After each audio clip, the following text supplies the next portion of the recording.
Welcome to the Parenting Brief. I'm your host, Jessica Stewart Gonzalez, an Arizona working mom and chief of the Office of Children's Health at the Arizona Department of Health Services. From sleepless nights to first steps, we have need-to-know expert advice for families with kiddos under 5.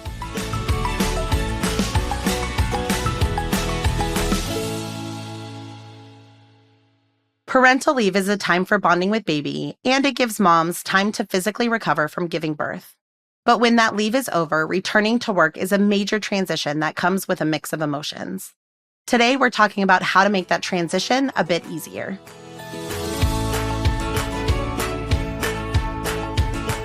With us today is Michelle St. Hilarie, the Senior Statewide Program Director from the Child Care Resource and Referral. Thank you so much for being here today. Thanks for having me. There are a lot of things that go into this transition from maternity, paternity leave to needing to identify childcare for our kids. And so that's really the conversation for today. So first off, what advice can you share to make that transition from parental leave to going back to work the best it can be? Do you have any advice? I do.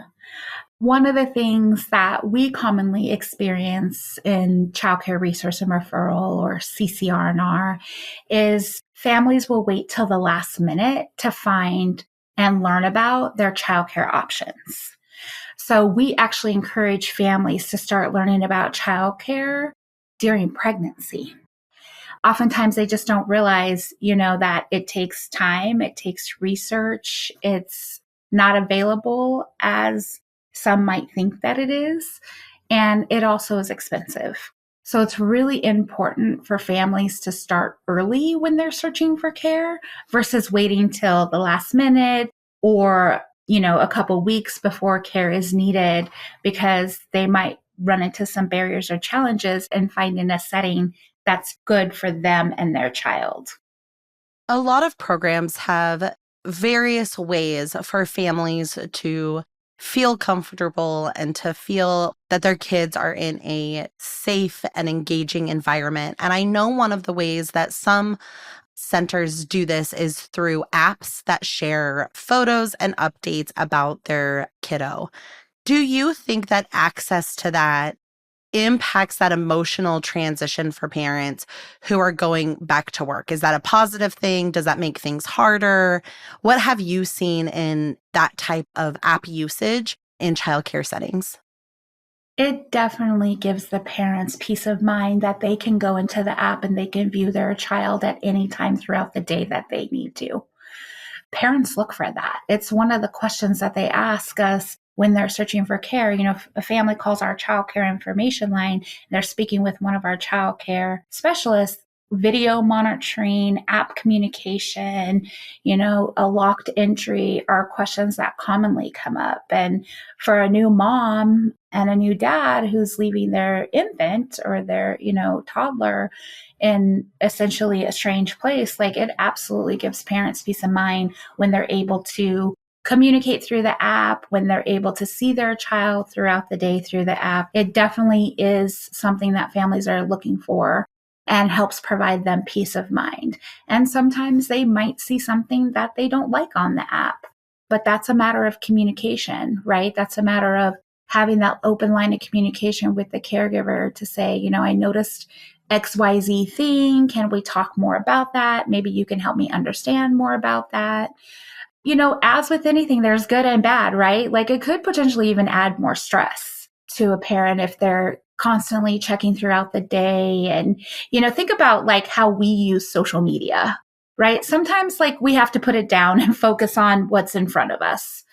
So I would caution, families to that as well. It could be hard if you're not there, you're not seeing the full picture, you don't know all that's going on. But I think the majority of the time, it's a positive thing, and it gives parents peace of mind when they have to leave their child in the care of someone else. I remember with my littlest, who's now 7, almost 8, when she was in childcare, those first few weeks, which are just so hard, I would call during the day to see how she was doing. And I remember at one point being like, I can't do this anymore because I hear this stuff in the background, a baby crying, and I'll think the worst things, even though it's completely normal for an infant to cry and to be comforted.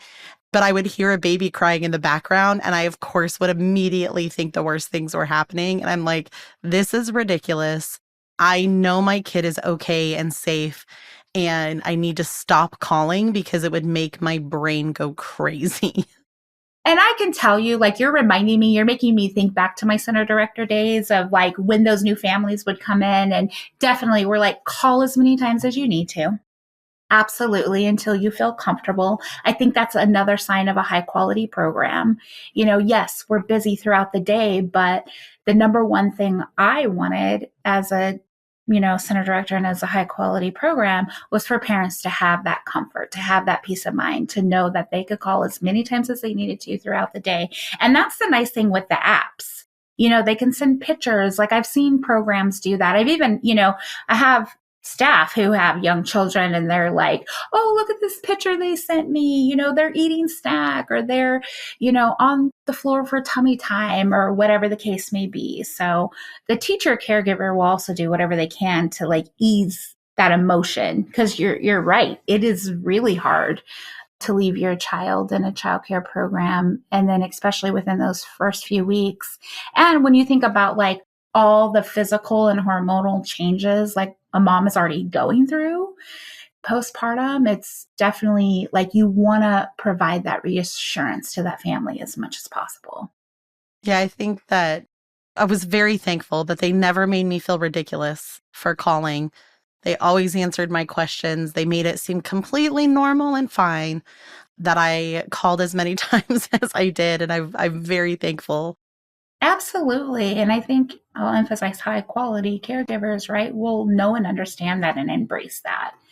So it's great to hear that you were given that reassurance of, everything's fine, call as many times as you need to. And they really helped you feel at ease, because you also want to go to work and be effective in your role, while you're at work, right? And if you're dysregulated and like worried about your child, you're not going to be able to focus on, performance at work. So it extends beyond just, being sure my child's okay. Like mom and dad need to be okay too.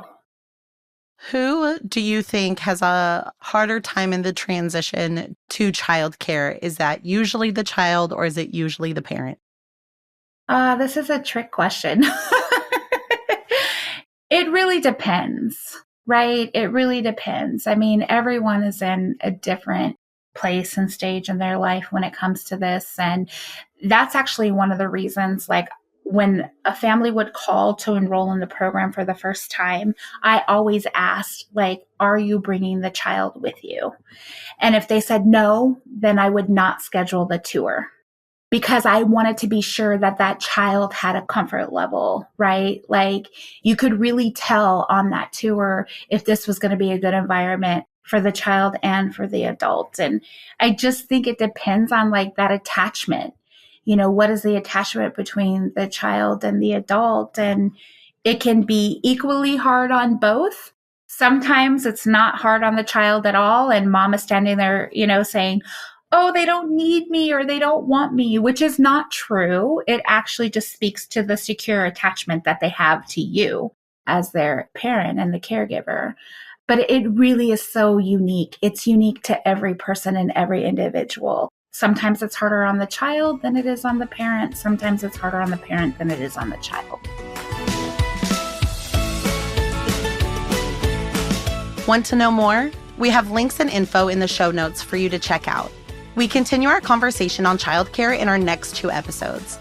Next up, we're talking about early childhood education. Tap the follow button so you don't miss out. Until next time, this is Jessica. You've got this.